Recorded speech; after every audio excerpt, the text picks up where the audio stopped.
दोस्तों, आज पेश है फिर आया बाकी लाल। ये कवर चित्र है दोस्तों।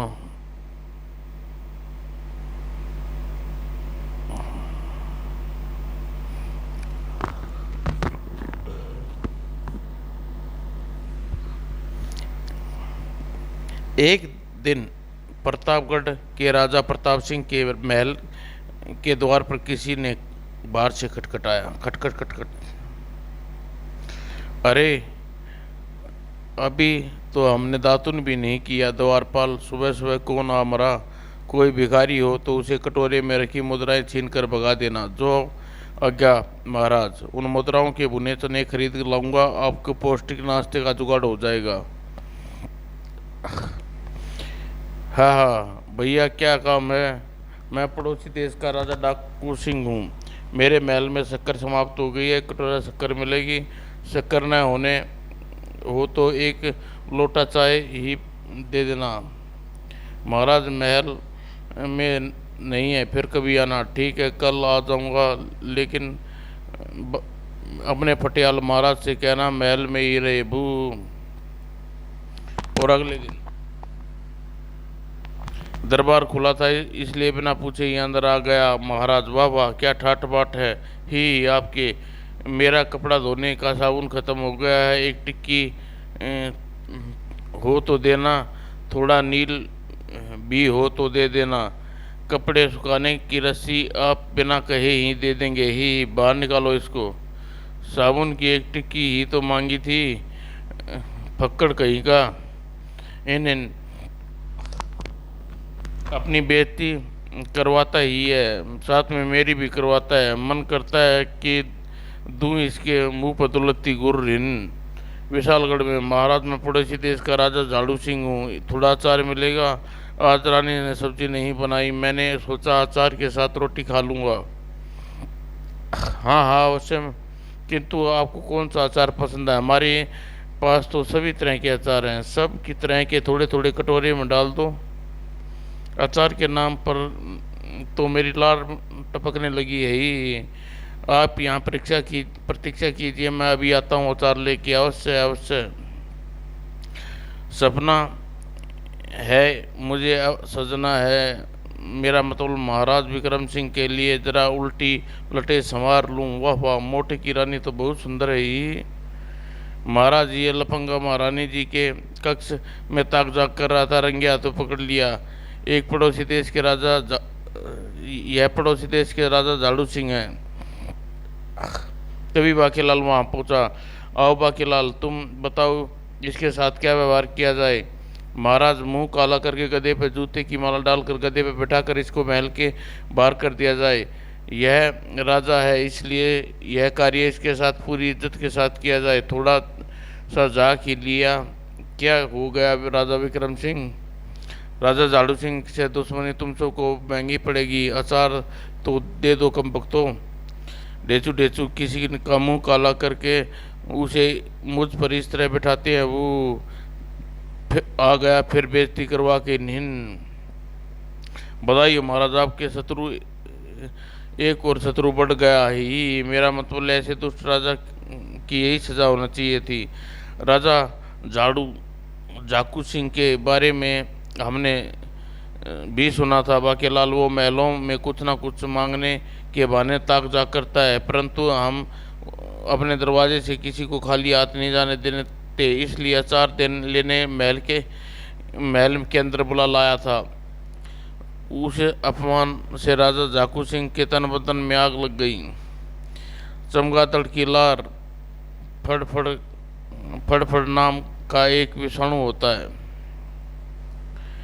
और यदि इस विषाणु का बुलबुला उठा दिया जाए तो इसमें कमज़ोर फेफड़े कमज़ोर हो जाते हैं। अब आएगा मज़ा।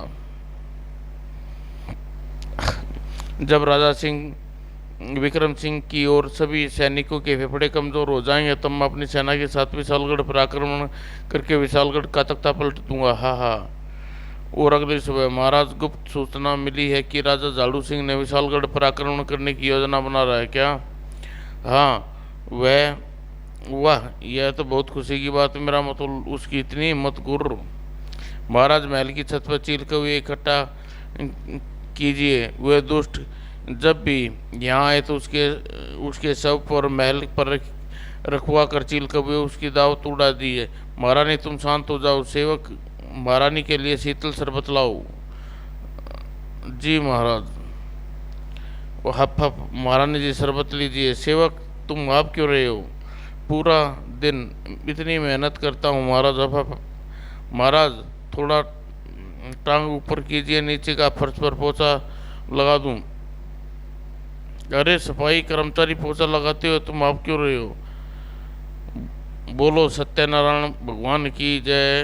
हप हप हप। अरे नारा मंत्री, भगवान की पूजा तो कल कल है, तुम नारा आज लगवा दिया। हप हप। यह नारा नहीं जयकारा है महामंत्री जी। हप हप। सेनापति जी, शत्रु विशालगढ़ पर आक्रमण के मंसूबे बना रहा है और आप अपनी तलवार निकाल कर निरीक्षण कर ले। फिर उस जंग तो नहीं लग गया। मैं अपनी तलवार को प्रत्येक दिन स्वयं धार लगाता हूँ। वाकीलाल देखो। हप हप। म्यान तलवार म्यान से पूरी भी नहीं निकली थी। सेनापति मरख फापने लगा। हप हप। अरे आप सकता है, मैं कैसे आप सकता हूँ? प्रत्येक दिन शहर पर जाता हूँ। वन में सी मेरा नाश्ता करने के लिए मेरे पीछे दौड़ लगाते हैं। मैं उनके हाथ नहीं आता ही। और महारानी दिन भर आपको जोर जोर से बोलकर खूब खरी खोटी सुनाती है। इसलिए महाराज, इसलिए उसके फेफड़े भी कसरत हो जाती है। बाकीलाल खरी खरी सुन खरी सुनाती हूँ, खोटी नहीं। ही राजवैद्य, तुम क्या कर रहे हो? मैं कोई ओछी मापक यंत्र से सबकी उंगली पर लगाकर बारी बारी उसके रक्त के प्रवाहित होती वायु का भाप नाप रहा हूँ महाराज। इससे मुझे फेफड़ों की ताकत का भी पता चलेगा। ही रक्त प्रणाली वायु प्रणाली कम होने का यही यंत्र छींकता है। यह छींकता है। देखो महाराज, इसका मतलब सेनापति के रक्त में वायु की मात्रा कम है, अर्थात इसके फेफड़े कमजोर हो गए। आँची और फेफड़ा जितना कमजोर होगा, यह यंत्र उतनी ही जोर से छींकता है। प्रधान महामंत्री की उंगली पर लगाने से यह जोर से छींका। आँची। यह नल की नालियाँ क्यों है महामंत्री की नासिका में डाल रहे हो राजवैद्य?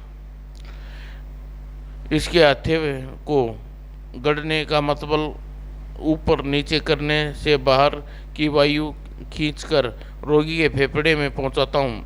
यह वायु इस यंत्र के भरे संतरे रस गुण को भी रोगी के शरीर में पहुंचाती है और रोगी का रक्त वायु बढ़ जाती है।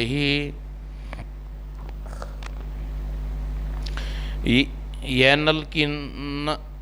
नल की नालिका नहीं बाकीलाल, इस वायु खींचक यंत्र के संतरे के तर कहते हैं। राजवैद्य जी, मुझे लगता है कि कोई शारीरिक क्रिया न होने से फेफड़े की शक्ति क्षीण हो रही है। हम सबको व्यायाम की आवश्यकता है। व्यायाम मंत्री, तुरंत ही व्यायामशाला का व्यायाम की व्यवस्था करवाइए। और सिर दी गुब्बारे भरना फेफड़ों को अच्छी कसरत मानी जाती है महाराज। मैं अभी इस फुला देता हूँ। फू महाराज, इस गुब्बारे में अभी हवा अभी भरी जा रही। गुब्बारे की हवा भरते भरते मोटे का दम निकल जाए ही तो बात बन जाए। अभी बाकीलाल और भर देता हूँ, पूरा फुला जाए मुझे बता देना। अभी तो इसकी तोंद तोंद पहले की बाती दिखाई पड़ रही है। महाराज थोड़ा हवा निकालें, इसलिए मेरा मतलब है कि गुब्बारे में हवा भरी है, गुब्बारे में। बस बस कर भाई, गुब्बारा हूँ, तोंद नहीं फट जाऊंगा बू। सेनापति मरखप, कम से कम सोडन टमाटर से पहले मत रुकना। सेनापति के फेफड़े मजबूत होने आवश्यक है, बहुत आवश्यक है। हप हप, 80 तो हो चुकी बाकीलाल, क्योंकि मैंने दंड बैठक शुरू ही 70 से की थी। ही शाबाश सैनिक और दरबारी, अलोम विलोम करेंगे, अलोम विलोम। तुम भी कुछ न कुछ करना चाहिए, और कुछ नहीं तो रस्सा ही कूद लेती हूँ। बाकीलाल, सभी कुछ न कुछ कसरत कर रहे हैं, तुम भी कसरत कर लो अपने फेफड़ों की मजबूती के लिए। आप कहती हैं तो मैं विशालगढ़ के 50 चक्कर लगाने के इस इससे कम क्या लगाऊंगा। बाकीलाल, जाते जाते मुकद्दर उठाकर मुझे देते जाना। ठहरो बाकीलाल, 404 सैनिक तुम्हारी मदद करने के लिए भेजता हूँ। सेनापति के बच्चों, मुकद्दर उठाना महाराज की अर्थी नहीं, गुर्र। बाकीलाल, आओ हम दोनों रस्सा कूदेंगे, महाराज के मुकद्दर सेनापति दे देगा। यही समय है, सबके फेफड़े की कमजोरी का पता चल गया। अब फेफड़ों की कसरतों के बाद फेफड़े फिर से मजबूत हो जाएंगे। इसके बाद अलोम विलोम करूंगा।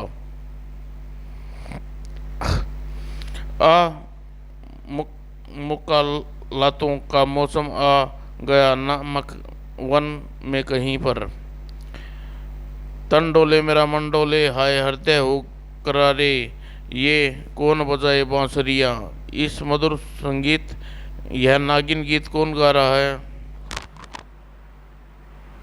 ओह, आह, यह तो वन में मोहिनी मोहिनी गा रही है। मैं रीझ गया तेरे पर, मधुर सपने देखती मैंने सूरत उसकी, पग बांध नाची ऐसे, जाने कहाँ चली गई। ही तो फिर तन डोले मेरा मन डोले, मेरे हृदय गया करारे करारे, कौन बजाए बांसुरिया। ई मैं बजा रहा हूँ बांसुरिया। पी, विवाह के लिए रजामंद कर ली मैंने, एक लड़की पसंद कर ली, अपना नाम बता ही। बड़े डोले सोले वाले राक्षस ही, मुझे भी तुम पसंद हो। मेरा नाम मधुमंती है, मधु, किंतु तुमसे विवाह करने से पूर्व उस सुनहरी हिरण को पकड़ कर लाना होगा। यह मेरी शर्त है, नहीं तो मैं किसी और से विवाह कर लूँगी। बस इतनी सी शर्त तुम्हारे लिए तो मैं वन के सारे जानवरों को लाकर तुम्हारे कदमों में डाल सकता हूँ। यह हिरण क्या चीज़, अभी लेकर आता हूँ। ओए राक्षस, ये तो मेरी तरफ आ रहा है, मेरा टेटुआ टैग करने भाग ले सुनहरे। अरे भाई हिरण, घबरा मत, भाग भाग मत, मैं तुझे मारने नहीं केवल पकड़ने आ रहा हूँ। बेटा भाग कर कहाँ जाएगा, मेरे हाथ आजा। मधुमती अब फिर से मुझे नागिन नृत्य नहीं दिखाएगी और मुझसे विवाह नहीं करेगी। अब बेटा राक्षस, अब हाथ तो तेरे ना ही लगने का। हप हप हप हप हप, ये हिरण तो तेज भाग रहा है, मुझे और तेज भागा नहीं जाता। बड़ा आया था मुझे पकड़ने वाला, बस इतनी सी ताकत थी, तुझसे तेज तो चूहा दौड़ लेता। बड़े बेदम, दुर्बल, निकम्मे, थकेले, नकारा, हाफू किस्म के हो तुम, राक्षसों के नाम पर धब्बा हो तुम। यह देखो वृक्ष से गिरा पत्ता, यह देखो वृक्ष से क्या गिरा, पीला सूखा पत्ता। तुम इसके जैसे हो, सूखे पीले पत्ते। गुर्र, जब हिरण को पकड़ लो तो चले आना मेरे पास, हाफू कहीं के। पीला पत्ता, उससे पीला पत्ता कहा, मुझे हाफू कहा, गुर्र। किंतु शिकार मैंने बहुत से किए हैं, आज हिरण का पीछा करते हुए मैं इतनी जल्दी आपने कैसे लगा? हफ हफ, अब भी आप रहा हूँ। राक्षस राज वैद्य धोकनी के पास चलकर अपनी स्वास्थ्य की पूरी जांच कराता हूँ। सिर दी, तुम्हारी छाती पर एक सिर एक, एक सिरे करना होगा, अर्थात तुम्हारा एक सिरे से जांच करनी पड़ेगी। जो करना है करो राजवैद्य धोकनी, परंतु मुझे आपने कैसे लगा पता चलना बहुत आवश्यक है। हिलना मत, हिलना मत।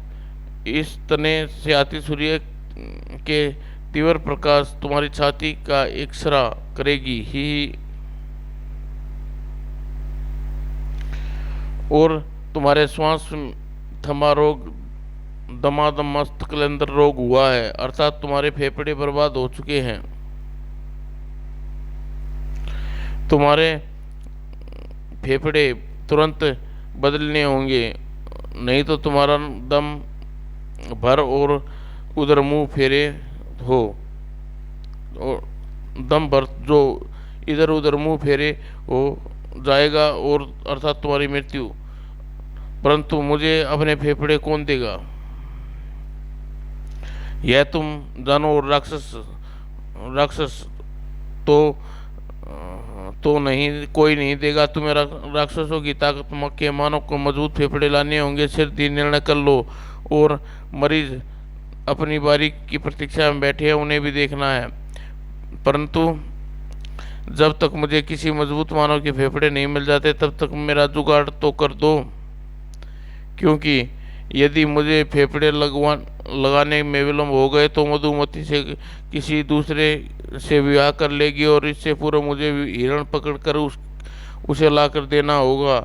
और हिरण पकड़ने के लिए तो पहले कई काम चलाऊ फेफड़े लगाने की आवश्यक है। बू, ठीक है, फिर तुम्हें एक जुगाड़ करते हैं, तो सुनो। वह यह करना सही होगा ही। और उधर विशालगढ़ में क्या हुआ महाराज?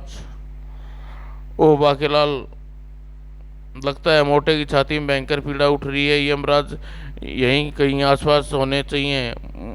ये कुत्ते ने मुझे अभी रोना शुरू क्यों नहीं किया? वो ये महामंत्री, मेरे फेफड़े फड़क रहे हैं आंख फड़कते सुनी है, परंतु फेफड़े फड़कते हैं प्रथम बार सुन रहा हूँ। यह अब सुकून है। ऐसा लगता है जैसे महाराज के फेफड़े कोई भयानक रोग आने वाला है। और ये ऋषि इधर उधर भटकता, और जहाँ कोई सुखी मिले वहाँ रुका चाहिए। महाराज, 3 दिवस का मनुष्य फाकी रोग आपके श्वास तंत्र फेफड़े पर है। यदि इसे शत्रु की निगाहें से लोप न किया गया तो शत्रु द्वारा आपके फेफड़ा का फाफड़ा किया जा सकता है। महाराज, ता फिर हुण तुहाडा की हूँ? बाकेलाल, उसी मनुष्य फाड़ी योग के कारण ही लगता है। महल सबके फेफड़े दुर्लभ हो गए हैं। ऊणापा की हूँ। ऋषि, हे ऋषि, आप ही इस कष्ट से कुछ उपाय करें। मैं तो यहाँ क्या बूटे भूनने आया हूँ? विशालगढ़ में हम ऋषियों के आगमन ही राजा और राज्य की भलाई के अलावा कोई दूसरा प्रयोजन कभी होता है ही तभी। महाराज, देखिए मेरे साथ कौन आया है। यह सुप्रसिद्ध अंग चिकित्सालय के विशेष फेफड़े टीचार, ये अमर इका नामक वैद्यशाला में बहुत पढ़े लिखे और शल्य चिकित्सक एवं जाने माने वैद्य है। ऋषि महाराज ने ही मुझे इधर आने को कहा था। महाराज, आपके फेफड़े आपकी काया से अलिम दूर करने की आवश्यकता है, ताकि आप शत्रु के फेफड़ों को फटकाना ना कर पाए, किंतु फिर भी फेफड़ों के बिना मैं सांस कैसे लूँगा? इसका जुगाड़ है, मैं कर दिया है महाराज, उधर देखिए।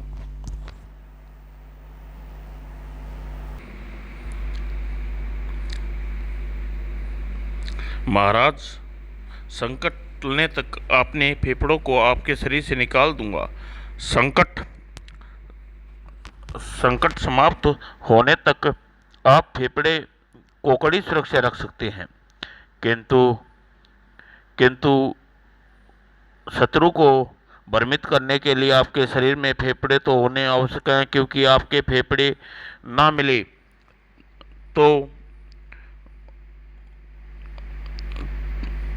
तो उस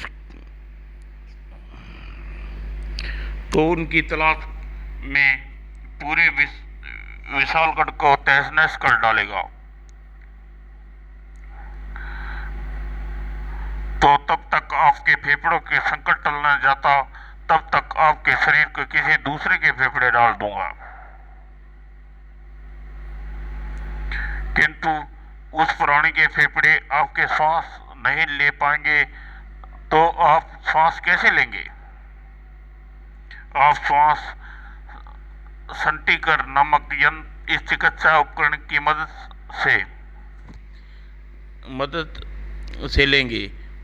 मैंने इसे बनाया है। यह उपकरण मैं अपने आपके शरीर में फेफड़े की तरह छुपा दूंगा। इस उपकरण में रखे गुब्बारे वायु भरी और मदद से आप शत्रु की आंटी करके रहेंगे, अर्थात तो वायु आपको मिलती रहेगी। किंतु मुझे दूसरे के फेफड़े किस प्राणी के लगाए जाएंगे? विशालगढ़ में कुत्ते आसानी से मिल जा सकते हैं महाराज। महाराज को सिंह के अलावा किसी अन्य प्राणी के फेफड़े नहीं लगा सकते बाकीलाल। हाँ, महाराज के शरीर में सिंह के फेफड़े लगाने चाहिए।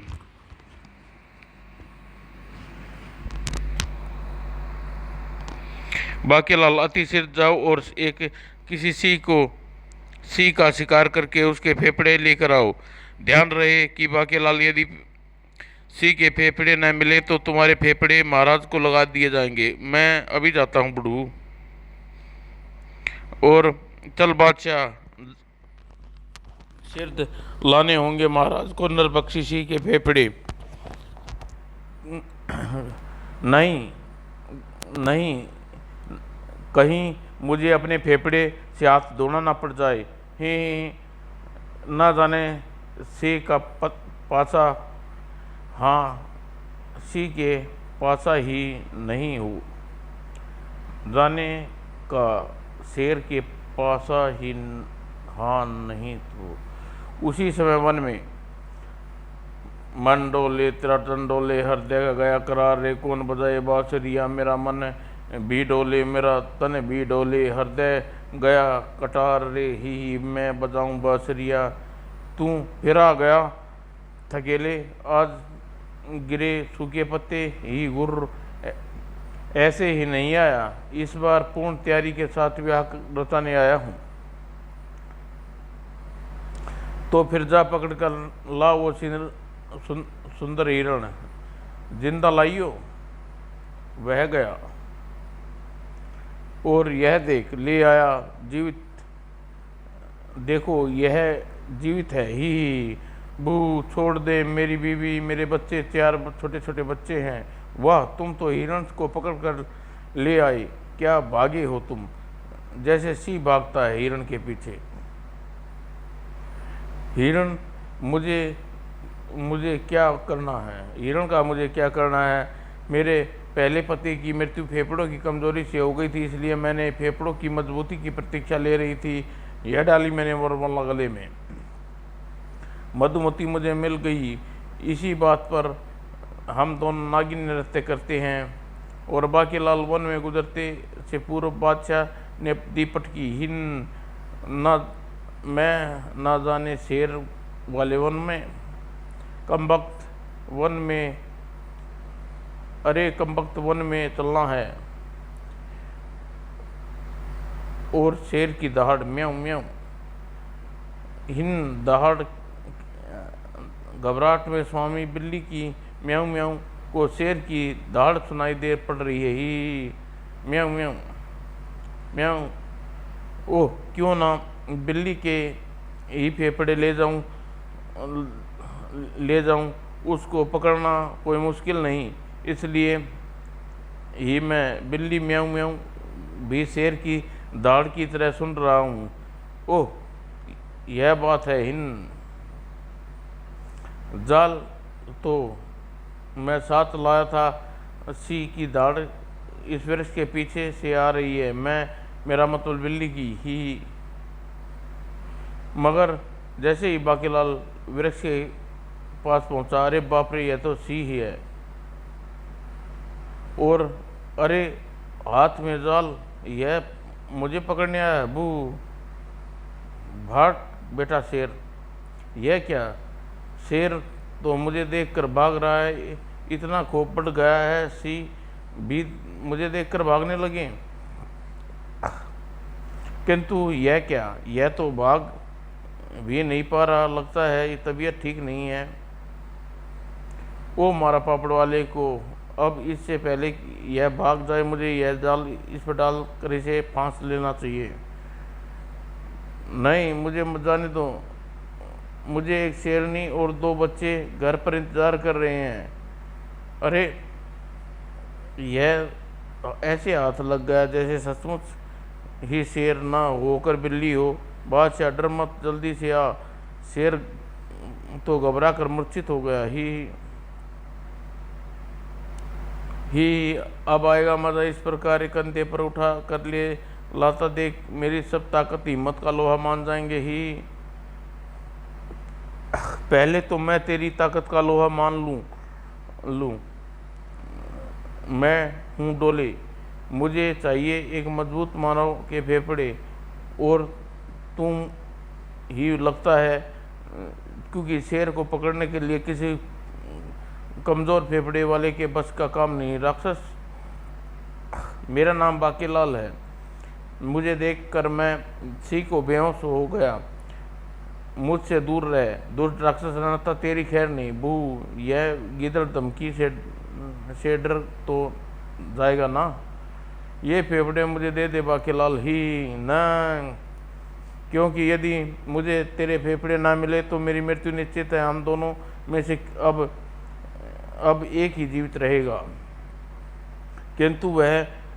किंतु वह मजबूत इंसान नहीं हूँ। जो सच तो यह है कि मुझे विशालगढ़ में ककड़ती कहते हैं, और मैं फूंक मार कर भी देख लो। यदि मैं तुम्हारी फूंक से ना उड़ जाऊं तो फिर कहना। ओह, फिर क्या? अभी फूंक मार कर देख लेता हूँ। ओह, यह तो सच कह रहा है। अभी तो मैंने बहुत कम ताकत वाली फूंक मारी थी, यह तो उसी में उड़ने लगा। देखा? हाँ, तो फिर सबसे मजबूत इंसान कौन है? सिर्फ बता, अभी तेरा सिर धड़ से अलग कर देता हूँ। यदि तुम्हें सबसे मजबूत इंसान के फेफड़े चाहिए तो हमारे महाराज विक्रम सिंह से मजबूत इंसान तुम्हें पूरे कोई ढूंढने को नहीं मिलेगा। उसे 10 हाथियों का बल है। यदि ऐसी बात है तो ठीक है, तुम बताओ कि वह मुझे कहाँ मिलेगा, और राक्षस वैद्य धोकनी को लेकर आता हूँ। मोटे के फेफड़े इसी के फेफड़ों में बदलने जाने वाले हैं। डोले से पहले मुझे महल पहुंचना होगा, जिससे कि डोले के पहुंचने तक मोटे के फेफड़े बदल दिए जाएं, और डोले को महल पहुंचने का थोड़ा लंबा रास्ता बताता हूं। और जब यह वहां पहुंचेगा तो मोटे के फेफड़े बदले जा चुके होंगे। फिर यह डोले को मोटे के अंदर सी के फेफड़े मिलेंगे, और वह क्रोधित होकर मोटे को मार डालेगा। बाकीलाल ने डोले को लंबे रास्ते पर भेज दिया। तुरंत गति से विशालगढ़ की ओर चल पड़ा। इस मोटे के मरते ही फिर मुझे विशालगढ़ का राजा बनाया जाएगा, और राक्षस तो बिना फेफड़े ही मर जाएगा। ही शेर दी शल्य चिकित्सा सफल हुई महाराज। मैं सी के फेफड़े आपके शरीर में डालकर आपके जख्मों पर जिन जड़ी बूटियों का लेप किया, आपके शरीर के जख्मों के चिन्ह तक ना शेष रहेंगे, यही मेरी विशेषता है। अब अब आपके इन फेफड़ों को अचार में डालने के मर्तबान में सुरक्षित रख देता हूँ। आप श्वास अंटी से ही यंत्र की मदद से श्वास लेते हुए राज्य के कामकाज पूर्ण की बातें कर सकते हैं। संकट टलने के पश्चात आपके फेफड़े वापस आपके शरीर में डाल दूंगा। राक्षस टोले भी आता ही होगा ही। और बाकेलाल, तुमने पहले क्यों नहीं बताया कि कोई राक्षस टोले महल में हमला करने वाला है? उप यह नया मुराद कहाँ से आम रही? सेनापति जी, मेरा मतलब है कि हा हा, राक्षस डोले नाम का मेरा नाम कोई मेरी राह में आया तो वो मारा जाएगा। भागो, राक्षस आ गया। हप हम घबरा कर नहीं भाग रहे मूर्ख, हम सेनापति जी को समाचार देने के लिए भाग रहे हैं। और सेनापति जी राक्षस डोले नामक द्वार तोड़ दिया और इधर ही आ रहा है। बाकेलाल मैं अलोम विलोम करने आता हूँ तुरंत। ठीक है, समय पर आया डोले। राक्षस का सामना करने के लिए सभी सैनिक तुरंत अपने अपने फेफड़े मजबूत रखना, थोड़ा बहुत अभ्यास करने मैदान में आ जाओ। दंड बैठक लगा लेते हैं। मैं उठक बैठक लगाता हूँ। मैं अलोम विलोम करने युद्ध समाप्त होने तक, मेरा मतलब युद्ध शुरू होने तक आता हूँ। मैं लंबी सांस भरने का अभ्यास करता हूँ।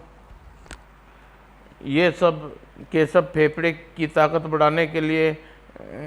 बढ़ाने की कसरतें कर रहे हैं और इनके इतने हाफ रहे हैं। यहाँ फेफड़े का संक्रमण फैला हुआ है। राक्षस टोले एक ऐसे संक्रमित वातावरण में शल्य चिकित्सा नहीं की जा सकती। तुरंत हमारे फेफड़े को बदलते हैं और यह नाकू पत्ता मुंह में लगा ले ताकि संक्रमण तुझे भिन्न हो जाए। राजा विक्रम सिंह, मैं तेरे फेफड़े लेने आया हूँ। राक्षस वैद्य धोकनी मेरी शल्य चिकित्सा करके तेरे फेफड़े मेरे फेफड़े में डालेंगे ही। बाकेलाल, तो यह है वो संकट। डोले के बच्चे प्रतीक्षा किस बात की कर रहा है? सिर्फ मोटे के फेफड़े निकाल, जिसका काम तमाम कर ही। और डोले, यहाँ पहले संक्रमण को दूर करने के लिए मुझे ढेर सारी भाप चाहिए और भाप सारा संक्रमण दूर हो जाएगा। उसके लिए क्या करना होगा वैद्यराज? यहाँ पानी खोल रहा होगा, यहाँ पानी खुलाना होगा। खोलते पानी में भाप उठेगी और मैं उसे भाप को लेने की दवा नुक्स से संक्रमण दूर करने रेमडेसिविर वर नामक एक जड़ी बूटी डालूंगा। उसे खोलते पानी से जो बुलबुले उठेंगे उससे यहाँ का सारा संक्रमण दूर हो जाएगा। महाराज, सांस रोक लीजिए, जब तक दम न निकल जाए रोके रखिए। मेरा मतलब इन बुलबुलों को सांस के साथ भीतर खींचिए। फिर चल राजा, अपने फेफड़े मुझे दे दे। ठीक है, चलो, किंतु किसी को कुछ मत कहना। अच्छा हुआ तुम जल्दी ही मान गया फेफड़े देने के लिए, न था हम पहले तेरा पांचा करते, फिर मतलब 2-4 हड्डियाँ तोड़ते ही। और फिर राजा से निकाले मैंने तेरे फेफड़े ही और सिर दी। दोनों सिरता के साथ राक्षस की छाती में डाल दी। और डोले राजा विक्रम सिंह के फेफड़े मैंने तेरी छाती में ही। अब आएगा मजा जब डोले को पता चलेगा कि मोटे के शरीर में सिंह के फेफड़े हैं।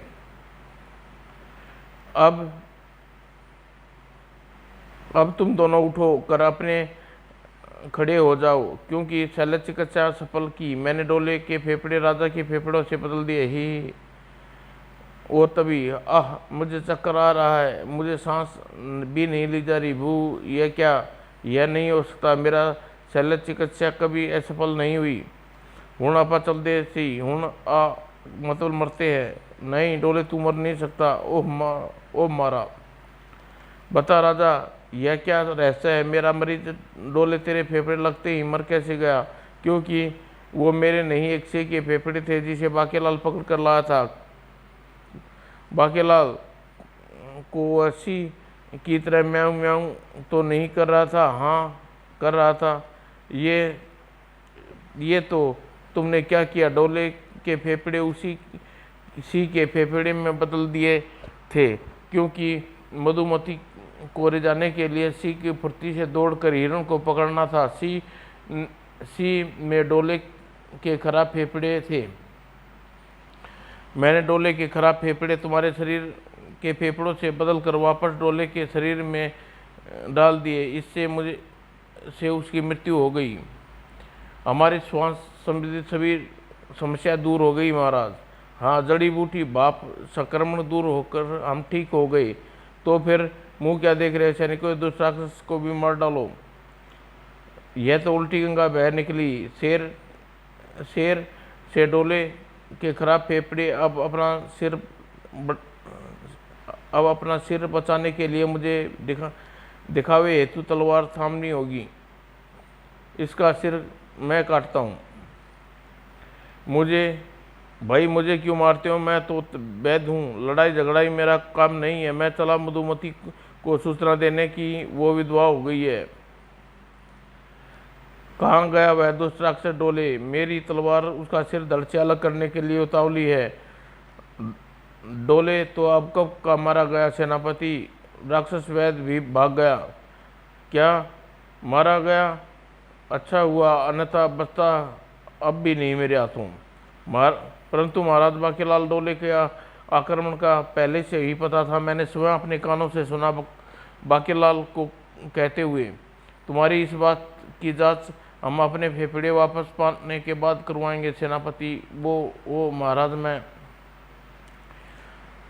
इसके बाद विक्रम सिंह के असली फेफड़े वापस उसे फेफड़ों में जंगा लगा दिए गए। तभी महाराज विक्रम सिंह, मैं जानता हूँ तुम्हारी सेना राक्षस के बिना दम निकल रहा है, क्योंकि मैंने चमगादड़ की लार से बुलबुले उठाकर महल में संक्रमण फैला दिया था, ताकि तुम सब दुर्बल करके तुम्हें युद्ध के में पराजित करके अपने अपमान का बदला ले सकूं, महारानी के कक्ष में जा सकूं।